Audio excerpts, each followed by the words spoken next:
नमस्कार दोस्तों, स्वागत है आपका हमारे चैनल धर्मो रक्षिता रक्षितः में। आज हम लड्डू गोपाल जी की एक सत्य घटना के बारे में सुनेंगे। कमल किशोर सोने और हीरे के जवाहरात बनाने और बेचने का काम किया करते थे। उसकी दुकान से बने हुए गहने दूर दूर तक मशहूर थे। लोग दूसरे शहर से भी कमल किशोर की दुकान से गहने लेने और बनवाने आते थे।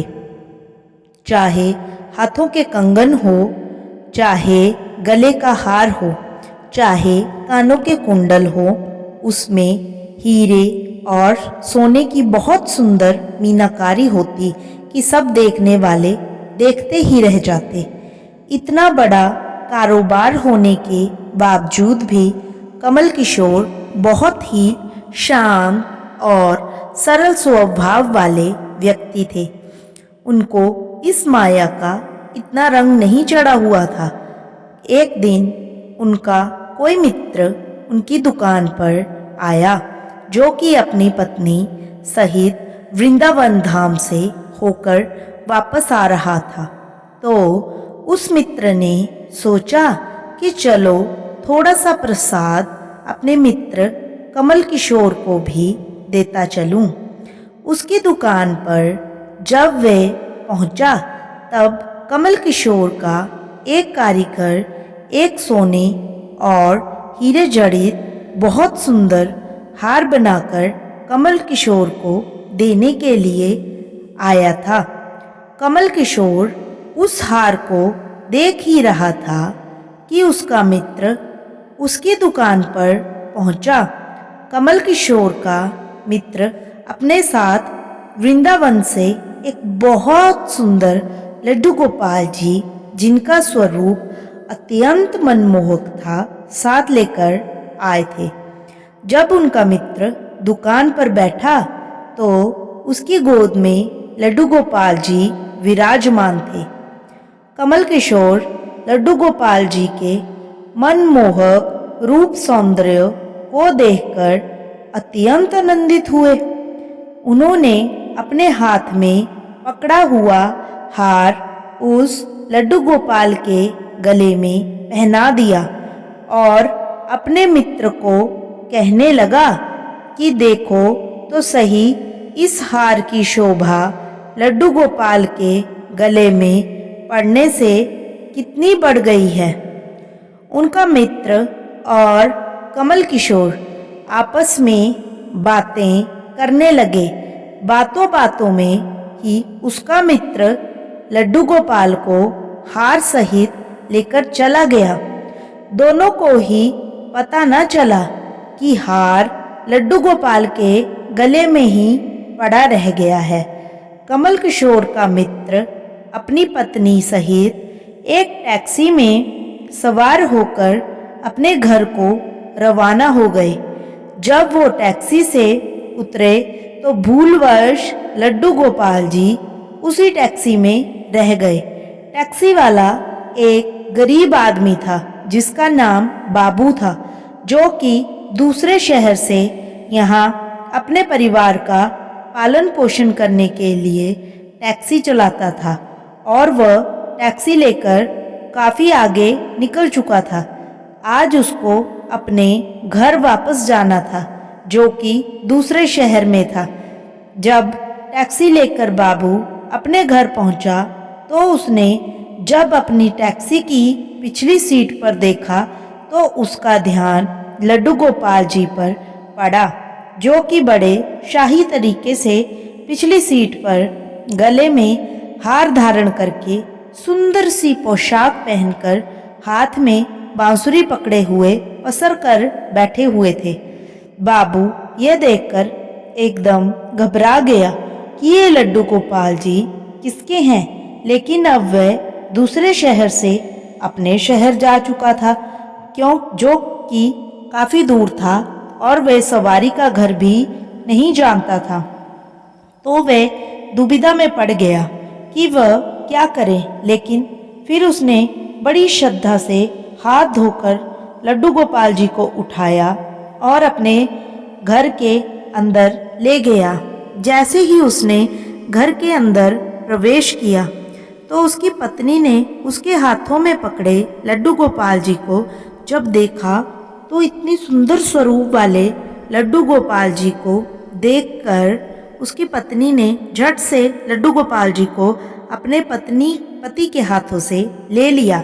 उसकी पत्नी, जिसकी 8 साल शादी को हो चुके थे, अभी तक कोई संतान नहीं थी, लेकिन गोपाल जी के हाथ में लेते ही उसका वात्सल्य भाव जाग उठा।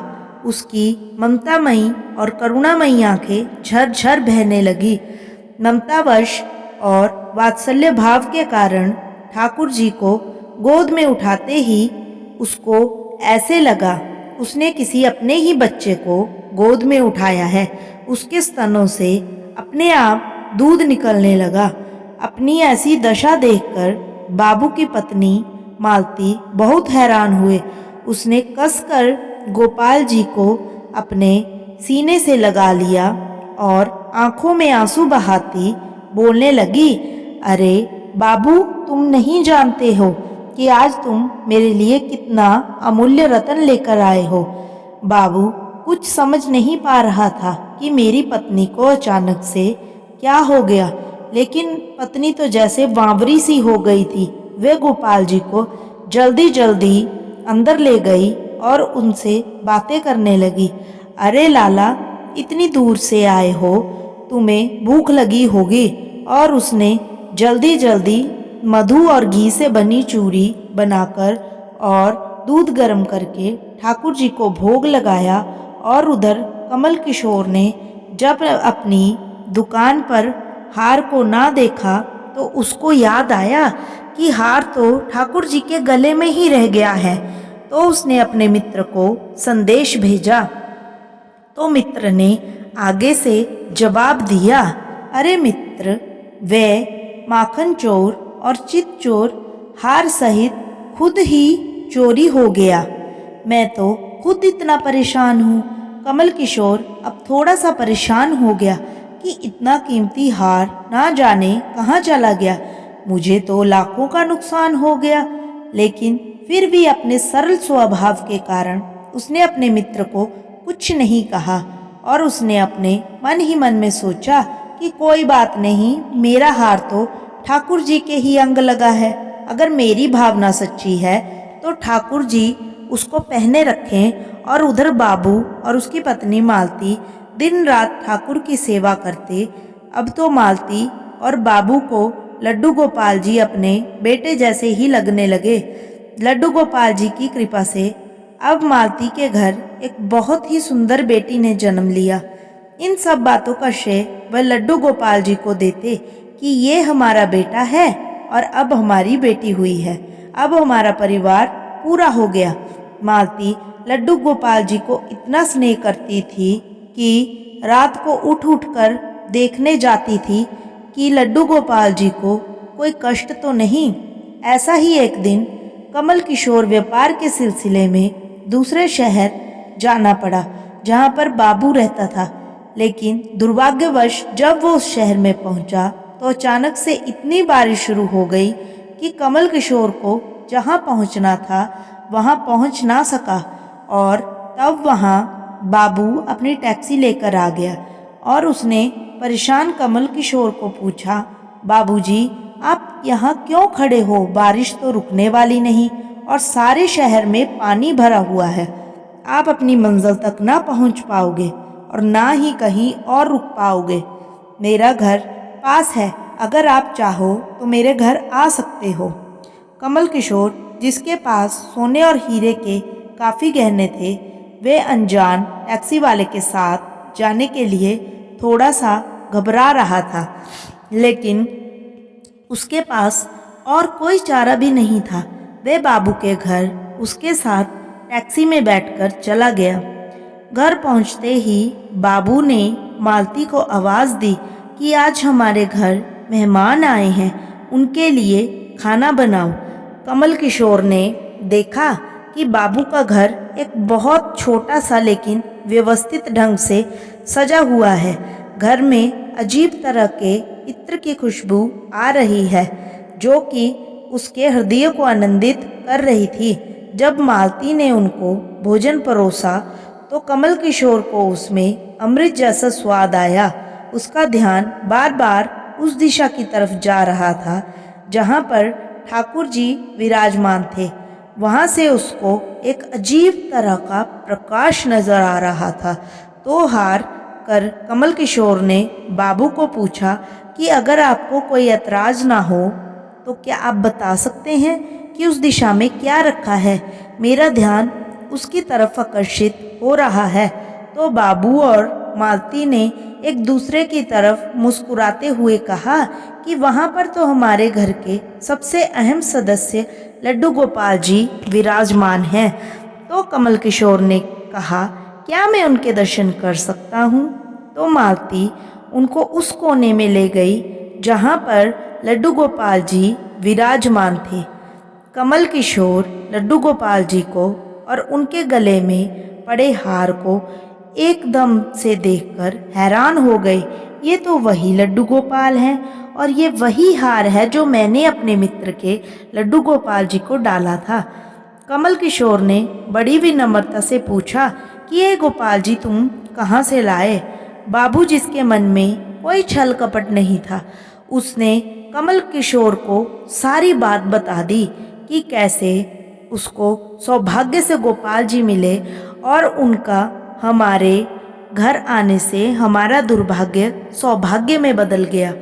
तो कमल किशोर ने कहा, क्या तुम जानते हो कि जो हार ठाकुर जी के गले में पड़ा है उसकी कीमत क्या है? तो बाबू और मालती ने बड़ी विनम्रता से हाथ जोड़कर कहा कि जो चीज़ हमारे लड्डू गोपाल जी के अंग लग गई, हम उसका मूल्य नहीं जानना चाहते हैं और हमारे लाला के सामने किसी चीज़ किसी हार का कोई मोल नहीं है। तो कमल किशोर एकदम से चुप हो गए और उसने मन ही मन सोचा कि चलो अच्छा है, मेरा हार ठाकुर जी ने अपने अंग लगाया हुआ है। अगले दिन जब वे चलने को तैयार हुए और बाबू उनको टैक्सी में लेकर उनकी मंजिल तक पहुंचाने गए, तब कमल किशोर टैक्सी से उतरा और जाने लगा। तभी बाबू ने उनको आवाज़ लगाई कि ज़रा रुको, ये आपका कोई सामान हमारी टैक्सी में रह गया है। लेकिन कमल किशोर ने कहा, मैंने तो वहाँ कुछ नहीं रखा। लेकिन बाबू ने कहा कि ये बैग तो आपका ही है। जब कमल किशोर ने उसको खोल कर देखा तो उसमें बहुत सारे पैसे थे। कमल किशोर एकदम से हक्का बक्का रह गया। ये तो इतने पैसे हैं जितने की उस हार की कीमत है। उसकी आंखों में आंसू आ गए। जब तक मैंने निश्चल भाव से ठाकुर जी को वे हार धारण करवाया हुआ था, तब तक उन्होंने पहने रखा। मैंने उनको पैसों का सुनाया तो उन्होंने मेरा अभिमान तोड़ने के लिए पैसे मुझे दे दिए हैं। वे ठाकुर जी से क्षमा मांगने लगा, लेकिन अब हो भी क्या सकता था। इसीलिए हमारे अंदर ऐसे भाव होने चाहिए कि उसमें अहंकार न होकर विनम्रता चाहिए। ठाकुर जी जैसा चाहते हैं वैसा ही होता है, हम तो निमित्त मात्र हैं।